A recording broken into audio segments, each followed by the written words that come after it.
மச்சான் உன்கிட்ட காசு இருந்தா கொடு மச்சான். ஏன்பா என்னத்துக்கு? மண்டபத்துக்கு 5 லட்சம் கேக்குறாங்க மச்சான். இது தம்பி கல்யாணம். அது டெக்கரேஷனு மண்டப செலவு அதெல்லாம் ஒரு 5 லட்சம் வருது. சாப்பாட்டுக்கு ஒரு 2 லட்ச ரூபா வருது. ஏண்டா இதுக்கு முன்னாடி வீட்டில் கல்யாணம் பண்ணவங்களாம் என்ன டைவர்ஸ் ஆகி ஓடி விட்டாங்க?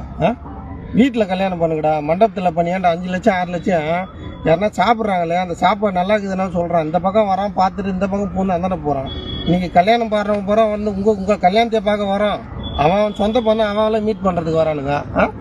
ஏண்டா பச்சை பந்தல் போட்டு தென்னங்கீத்து போட்டு சீரியல் செட்டு போட்டு நம்ம ஊரில் கல்யாணம் பண்ணுறது, வீட்டில் கல்யாணம் பண்ணுறதா 4 பேர் சாப்பிட்டு அங்கேயே நிற்பான், உங்ககிட்ட பேசுவான், சாப்பாடு நல்லா இருக்குதுன்னு சொல்லுவான், பார்த்து கவனிப்பீங்க.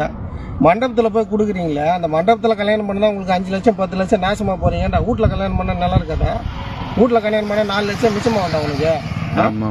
ஒரு ரேடியோ செட்டு நீ கல்யாணம் இங்கேருந்து ரேடியோ 10 5 6 அப்படியே 3-4 கிலோமீட்டருக்கு சவுண்டு கேட்கணும், அதான் கல்யாணம். டம்முன்னு அப்படியே எகிருது உள்ளே போகும்போது காது ஆட்டு